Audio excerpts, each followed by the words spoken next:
علیکم ورحمۃ اللہ تعالی وبرکاتہ۔ نحمدہ ونصلی علی رسولہ الکریم، اما بعد فاعوذ باللہ من الشیطان الرجیم، بسم اللہ الرحمن الرحیم۔ یا ایھا الذین آمنوا اتقوا اللہ وکونوا مع الصادقین، صدق اللہ و مولانا العظیم وصدق رسولہ النبی الامین المتین الکریم، ونحن علی ذلک لمن الشاہدین والشاکرین، والحمد للہ رب العالمین۔ آئیے حضرات، سب سے پہلے بارگاہ رسالت میں انتہائی عقیدت و محبت کے ساتھ درود پاک کا نذرانہ عقیدت پیش کریں۔ پڑھے باواز بلند اللہم صلی علی سیدنا مولانا محمد مبارک وسلم، صلاۃ و سلام علیک یا رسول اللہ صلی اللہ تعالی علیہ وسلم۔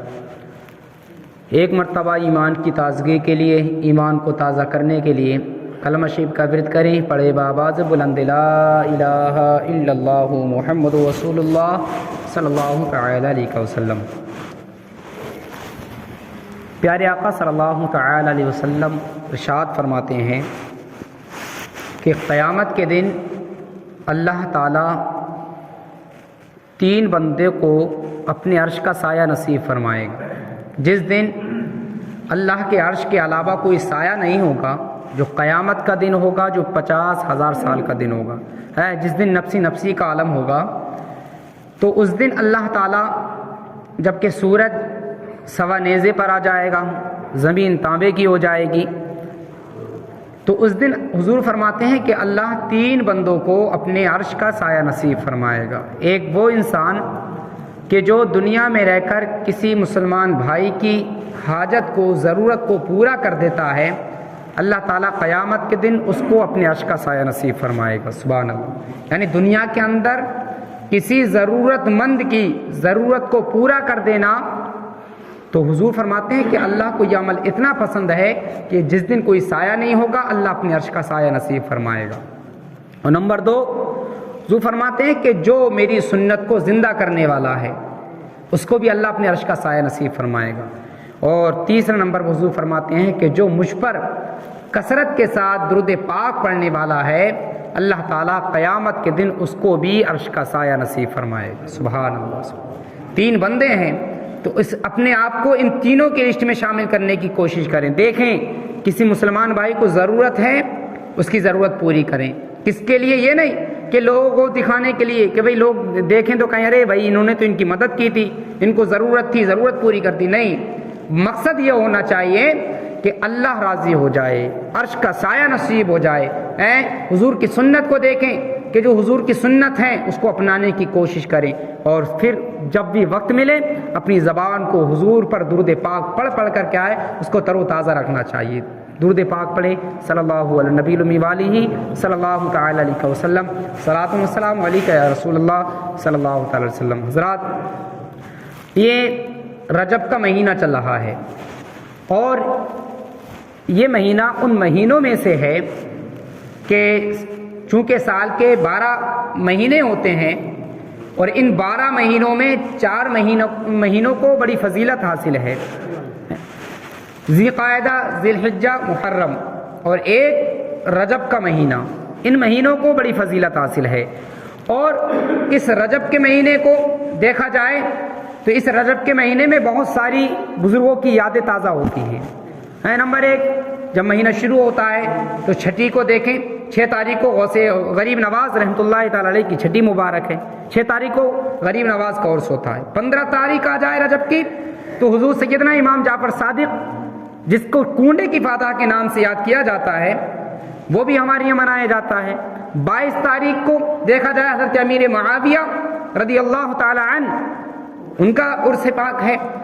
اور ادھر دیکھ 27 تاریخ کو دیکھا جائے تو وہ 27 تاریخ اس مہینے کی اتنی مبارک ہے کہ جس تاریخ میں اللہ رب العزت نے ہمارے اور تمہارے نبی کو اپنے پاس بلا کر اپنے دیدار سے شرف عطا فرمایا تھا۔ یہ مہینہ پورا کا پورا مہینہ بڑا مبارک ہے۔ تو آج ہم جس بزرگ کی بات کرنے چاہتے ہیں وہ سیدنا امام جعفر صادق رضی اللہ تعالیٰ عنہ۔ آپ دیکھیں اس مہینے میں آپ کا ماننے والا، آپ کا جاننے والا ہر شہدائی جو ہے آپ کے نام کی فاتح کا اہتمام کرتا ہے۔ چونکہ عموماً ہمارے یہاں آپ کی جو تاریخ اور آپ کے نام کی جو فاتح دلائی جاتی ہے وہ 22 تاریخ میں دلائی جاتی ہے، لیکن امام جعفر صادق رضی اللہ تعالیٰ عنہ دیکھیے کتنا مبارک خاندان ہے، سادات میں سے ہیں، اور یہ کس کے بیٹے ہیں؟ امام حسین کے پرپوتے ہیں، سبحان اللہ سبحان اللہ، ہیں امام حسین کے بیٹے امام زین العابدین، امام زین العابدین کے بیٹے امام باقر، اور امام باقر کے بیٹے جو ہیں وہ امام جعفر صادق ہیں رضی اللہ عنہ، سبحان اللہ۔ دیکھیے یہ سلسلہ وہاں تک پہنچ رہا ہے، یعنی اور حضرت امام جعفر صادق رضی اللہ تعالیٰ عنہ کی جو والدہ تھیں ام فروہ، یہ صدیق اکبر رضی اللہ تعالیٰ عنہ ان کی پرپوتی تھی، سبحان اللہ سبحان اللہ، ہیں حضور صلی اللہ تعالیٰ علیہ وسلم کے جو قریبی ساتھی ہیں، یار غار، جس کو یار غار کا لقب ملا ہوا ہے، حضرت صدیق اکبر جو دنیا میں تھے تب بھی حضور کے ساتھ ساتھ تھے، اور آج مزار کے نیچے ہیں تب بھی حضور کے پاس میں تشریف فرمائے، سبحان اللہ۔ تو صدیق اکبر ماں کا سلسلہ جو ہے وہ امام جعفر صادق کا صدیق اکبر تک پہنچتا ہے، اور باپ کا جو مطلب یہ کہ سلسلہ ہے وہ امام حسین سے ہو کر حضرت علی تک پہنچتا ہے، سبحان اللہ۔ تو گویا کہ امام جعفر صادق والد کی طرف سے حسینی ہیں اور والدہ ماجدہ کی جانب سے صدیقی ہیں، سبحان اللہ سبحان اللہ۔ تو یہ امام جعفر صادق رضی اللہ تعالیٰ عنہ، اور آپ دیکھیں آپ کو اللہ تعالیٰ نے بڑے علم و کرامت سے نوازا تھا، سبحان اللہ، ہے سادات کے گھرانے سے تھے، اور علم کیوں نہیں ہوتا؟ امام اعظم جس کی ہم اقتدا کرتے ہیں، آپ فرماتے ہیں کہ میں نے پورے مدینے کے اندر امام جعفر صادق کے علاوہ کسی کو فقیہ دیکھا ہی نہیں، سبحان اللہ، یعنی اتنے بڑی فقیہ ہیں، اتنے بڑے عالم دین ہیں کہ ان سے بڑا میں نے کوئی فقیہ دیکھا نہیں۔ اور امام اعظم جن کے ہم اقتدا کرتے ہیں، جن کے مسئلوں کو آج ہم مانتے ہیں، آج ان کے مسئلے پر مسلک حنفی پر نہ جانے کروڑوں لوگ آج کیا ہے عمل پیرا ہیں اور ان کے مسئلوں پر عمل کرتے ہیں، وہ فرماتے ہیں کہ لولا السنتان لہلکت نعمان، آپ فرماتے ہیں کہ اگر مجھے امام جعفر صادق کی تلامذت اور شاگردی کے وہ 2 سال نہ ملتے تو آج نعمان ہلاک ہو جاتا۔ اللہ اکبر، امام اعظم نے 2 سال حضرت امام جعفر صادق کی بارگاہ میں رہ کر علم حاصل کیا ہے، سبحان اللہ۔ اور امام جعفر صادق رضی اللہ تعالیٰ عنہ کتنا بڑا مقام، اور کیوں نہ ہو ان کو اتنا بڑا مقام ان کا کیوں نہیں ملے؟ جن کے بابا کے بارے میں، جن کے دادا امجد کے بارے میں حضور نے یہ فرمایا ہو کہ انا مدینۃ العلم وعلی بابوہا، کہ میں علم کا شہر ہوں تو علی اس کا دروازہ ہے، سبحان اللہ سبحان اللہ۔ جس کے دادا کے بارے میں نبی نے یہ فرمایا، جس کے دادا کا عالم یہ ہے کہ وہ علم کا دروازہ ہیں، اور جس کے نانا کا عالم یہ ہے کہ وہ علم کا شہر ہیں، تو پھر ان کا جو خاندان ہوگا تو وہ بھی تو علم کا شہر ہوگا، سبحان اللہ سبحان اللہ۔ امام جعفر صادق رضی اللہ تعالی، اللہ نے آپ کو بڑا مقام عطا فرمایا تھا، بڑی شہرت، اور آپ کی جو زندگی گزارنے کا طریقہ تھا بڑا عاجزانہ طور پر، زندگی کس طرح سے گزارتے تھے، کرامتیں بھی اللہ تعالیٰ نے آپ کو بڑی بڑی نوازی تھی، علم و زہدہ بھی آپ کے پاس تھا، لیکن آپ دیکھیں ایک مرتبہ حضرت داؤد طائی رحمۃ اللہ تعالیٰ علیہ اپنے زمانے کے ایک بہت بڑے بزرگ ہیں، ایک مرتبہ امام جعفر صادق کی بارگاہ میں آئے، اور آنے کے بعد عرض کرتے ہیں کہ حضور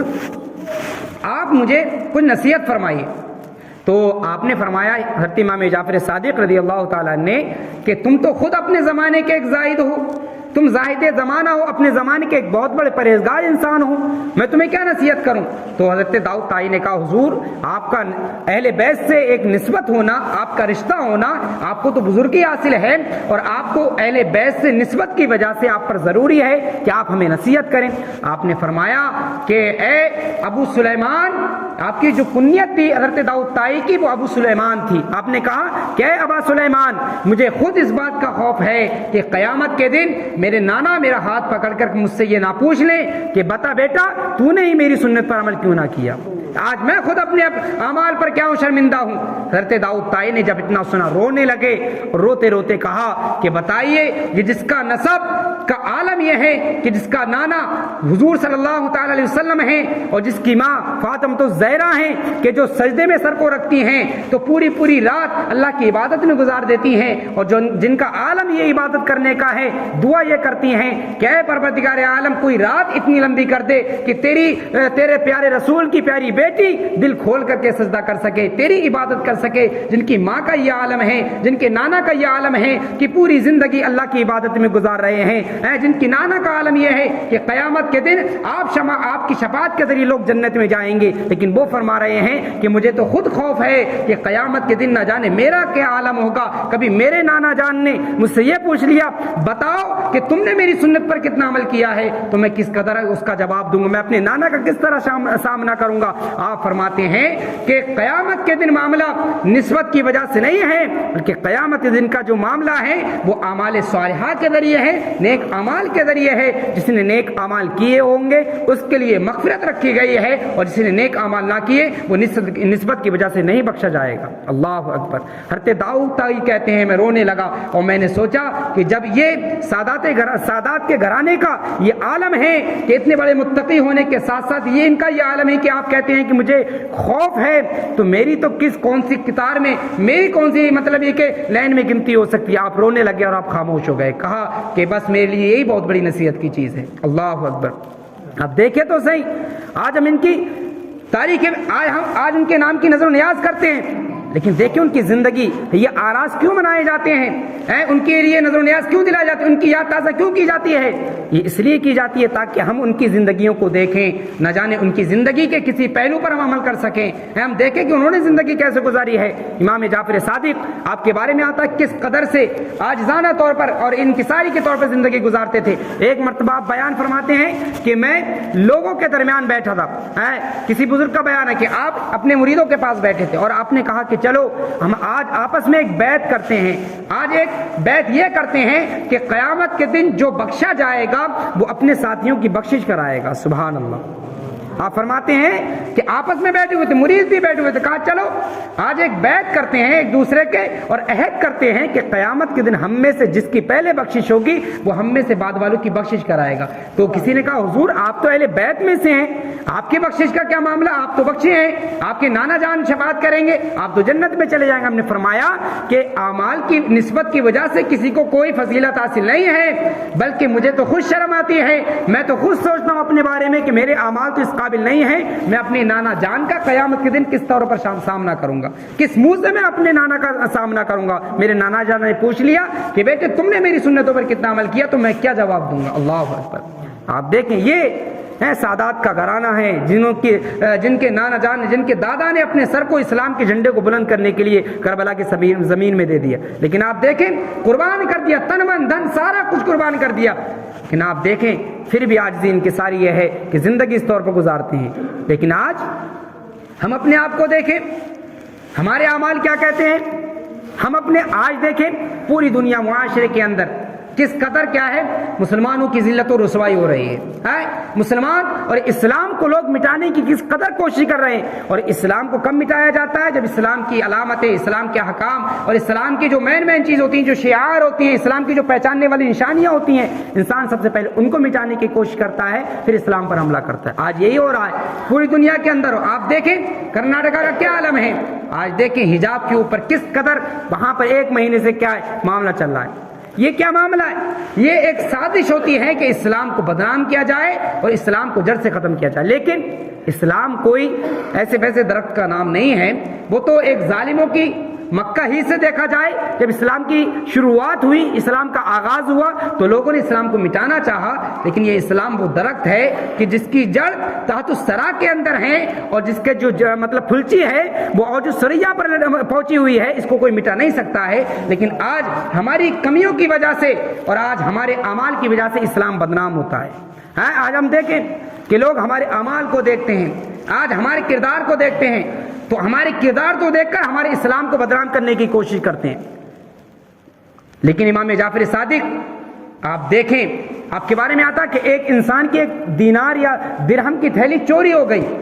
اس کے اندر چوری تھیلی جو تھیلی تھی اس کے اندر دینار یا درہم رکھے ہوئے تھے، وہ چوری ہوئی تو اس نے سیدھے امام جعفر صادق رضی اللہ تعالیٰ عنہ پر الزام لگا دیا، حالانکہ وہ جانتا نہیں تھا کہ امام جعفر صادق ہیں۔ الزام لگایا کہ انہوں نے میری تھیلی کو چرایا ہے۔ تو آپ کے پاس میں جب آیا اور کہا کہ تم نے میری تھیلی کو چرایا ہے، تو آپ نے فرمایا اچھا بتاؤ کہ اس میں کیا تھا، کتنے درہم تھے؟ تو اس نے کہا، ایک روایت میں آتا ہے کہ 2000 درہم کہا، اور ایک روایت میں آتا ہے کہ اس نے کہا کہ 1000 درہم تھے۔ آپ اپنے گھر گئے، گھر جا کر فوراً 1000 درہم لا کر اس کو دے دیے۔ وہ اپنے گھر گیا اور گھر جانے کے بعد اس کی جو تھیلی جو گم ہو گئی تھی وہ اس کو واپس مل گئی۔ اس کو گھر کے اندر کہیں رکھ کر بھول گیا تھا، واپس مل گئی تو فوراً حضرت امام جعفر صادق کی بارگاہ میں آیا اور کہا حضور وہ مجھے غلطی ہوئی کہ وہ تھیلی مجھ سے کہیں گھر کے اندر رکھ گئی تھی، وہ مل گئی ہے، آپ اس کو واپس لیجیے۔ آپ نے فرمایا کہ نہیں، ہمارا گھرانہ وہ گھرانہ ہے کہ ہم جس کو دے دیا کرتے ہیں اسے کبھی واپس نہیں لیا کرتے ہیں، جاؤ ہم نے تمہیں معاف کر دیا۔ وہ ساری تھیلی لے کر گھر چلا گیا۔ کسی نے پوچھا کہ یہ کون ہے تو فرمایا کہ حضرت امام جعفر صادق ہیں۔ تو آپ وہ انسان جس نے الزام لگایا تھا بڑا شرمندہ ہوا۔ اور آپ دیکھیں یہ سادات کے گھرانے کی الزام بھی لگا لیکن کچھ نہ کہا، خاموشی سے اپنے پاس سے وہ رقم بھی ادا کر دی اور اس کو معاف بھی کر دیا۔ اور آج ہم اپنے کردار کو دیکھیں، اپنی اخلاق کو دیکھیں، آج ہم پر اگر کوئی جھوٹی بات بھی لگاتا ہے تو ہم فوراً لڑنے کے لیے تیار ہوتے ہیں۔ ہمیں اس کی تفتیش کرنا چاہیے کہ ہم پر الزام لگا رہا ہے اس کے بارے میں دیکھنا چاہیے کہ کیا سچ ہے کیا جھوٹ ہے۔ اس لیے میرے عزیزو، یہ مہینہ امام جعفر صادق رضی اللہ تعالیٰ عنہ کی نظر و نیاز کا ہے۔ اور ایک اہم بات یہ بھی کہ چونکہ ہمارے یہاں رواج ہے اور یہ نظر و نیاز کسی کے بھی نام کی ہو یہ ایصل ثواب ہوتے ہیں۔ پہلی چیز یہ کہ اس مہینے میں زیادہ تر ہم دیکھتے ہیں کہ جب یہ مہینہ آتا ہے تو لوگ سورہ ملک اور جس کو تبارک کی روٹی کہتے ہیں اس کا بڑا اہتمام کرتے ہیں، کرنا بھی چاہیے کیونکہ یہ ایک نظر و نیاز اور ایصل ثواب ہے۔ انسان اس کو جب بھی چاہے تب کر سکتا ہے، لیکن ایک سماج کے اندر، ایک معاشرے کے اندر ایک سوچ پیدا یہ ہو گئی ہے کہ یہ جو تبارک کی روٹی ہیں یہ اسی مہینے میں پڑھنا ضروری ہے اور جمعے کے دن ہی پڑھنا ضروری ہے۔ اگر جمعے کا دن ختم ہو گیا، رات میں کسی نے پڑھوائی تو نہیں ثواب ملے گا۔ یہ ایک سوچ ہو گئی ہے کہ جمعے کے دن ہی پڑھنا ضروری ہے اور اسی مہینے میں پڑھنا ضروری ہے، حالانکہ ایسا نہیں ہے۔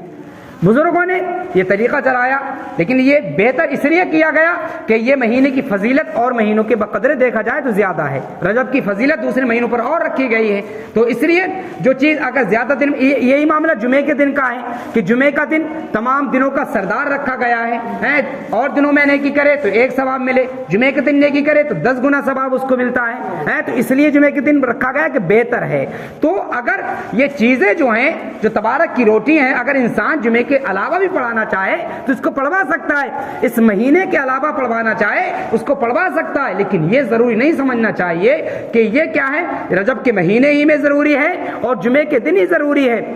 دیکھا جاتا کہ جمعے کے دن، پھر ایک جمعے کے دن سارے لوگ چلے آتے کہ آج ہماری ابھی پڑھوانا، ہماری صبح سے شام تک بتائیں، اس کا خیال کرنا چاہیے۔ اور یہ ایک ایصل ثواب ہے، اس کے لیے کوئی وقت مقرر نہیں ہوتا ہے، انسان جب چاہے تب کر سکتا ہے، چاہے دن ہو چاہے رات ہو، چاہے وہ مطلب یہ کہ کوئی سا بھی دن ہو، انسان جب چاہے، ایصل ثواب ہے، اپنے ہاتھوں سے کرے دوسروں سے کرائے، ہر طریقے سے جائز ہے۔ اسی طریقے سے ایک اہم چیز یہ کہ جو ہم امام جعفر صادق رضی اللہ تعالیٰ عنہ کی نظر و نیاز کا جو اہتمام کرتے ہیں 22 تاریخ کو،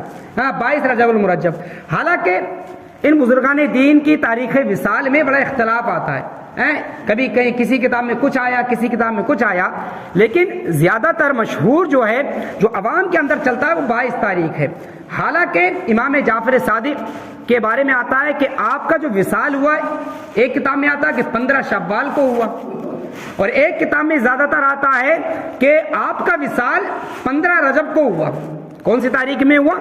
15 رجب کو ہوا، اور 22 تاریخ کو حضرت امیر معاویہ رضی اللہ تعالیٰ عنہ کا وصال ہوا، جو کاتب وحی الہی تھے، سبحان اللہ، جو ایک صحابی رسول ہیں۔ لیکن چونکہ یہ 22 تاریخ کو نظر و نیاز، کنڈے اور کھیر کا جو مسئلہ ہے یہ رسم قدیم نہیں ہے، بلکہ تقریباً یہ 150 سال سے ابھی شروع رسم ہوئی ہے نہیں کوڑے، اور یہ جو رسم شروع کی تھی وہ روافضی اور شیعہ لوگوں نے شروع کی ہے،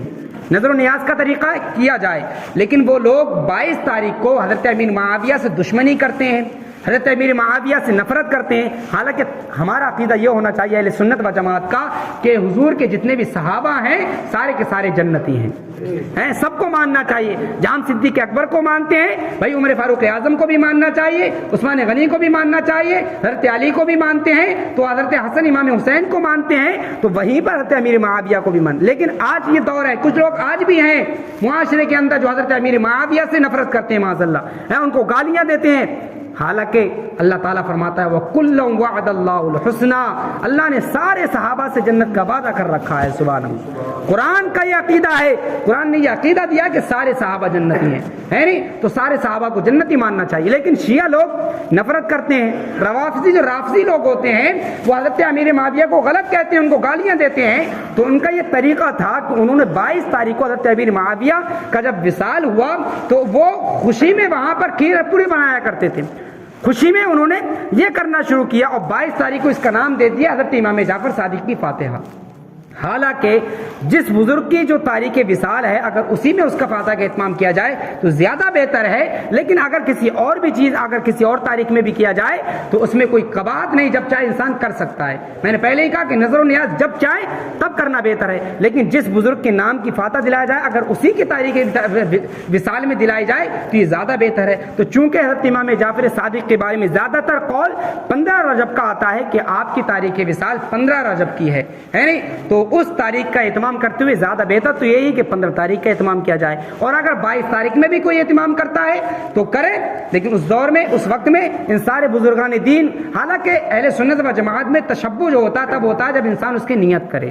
22 تاریخ میں کرے چاہے 15 کو کرے، یہ نظر و نیاز ہے، جب بھی انسان کرنا چاہے کرے، لیکن سارے صحابہ کو کیا ہے وہ جنتی جانے اور سارے صحابہ کو حق پر جانے۔ حضور نے فرمایا تھا نا کہ میرے صحابہ کیا ہیں، تاروں کی طرح ہیں، اصحابی کالنجوم، میرے صحابہ جو ہیں سارے کے سارے وہ ستاروں کی طرح ہیں، یعنی کسی بھی صحابی کی آپ کسی بھی صحابی کی اگر دامن کو پکڑ لیں گے، ان کے کیا ہے زندگی کو دیکھ کر عمل کرنے لگیں گے تو وہ آپ کو روشنی پہنچائیں گے، زندگی کی راہ میں آپ کو کیا ہے ہدایت کریں گے۔ جیسے تارا جو ہوتا ہے ایک تارے کی روشنی انسان کے لیے رہنمائی بن کر آتی ہے، اسی طریقے سے سارے کے سارے صحابہ کی زندگیاں ہمارے لیے رہنمائی ہیں، ہدایت ہے۔ اس لیے میرے عزیزو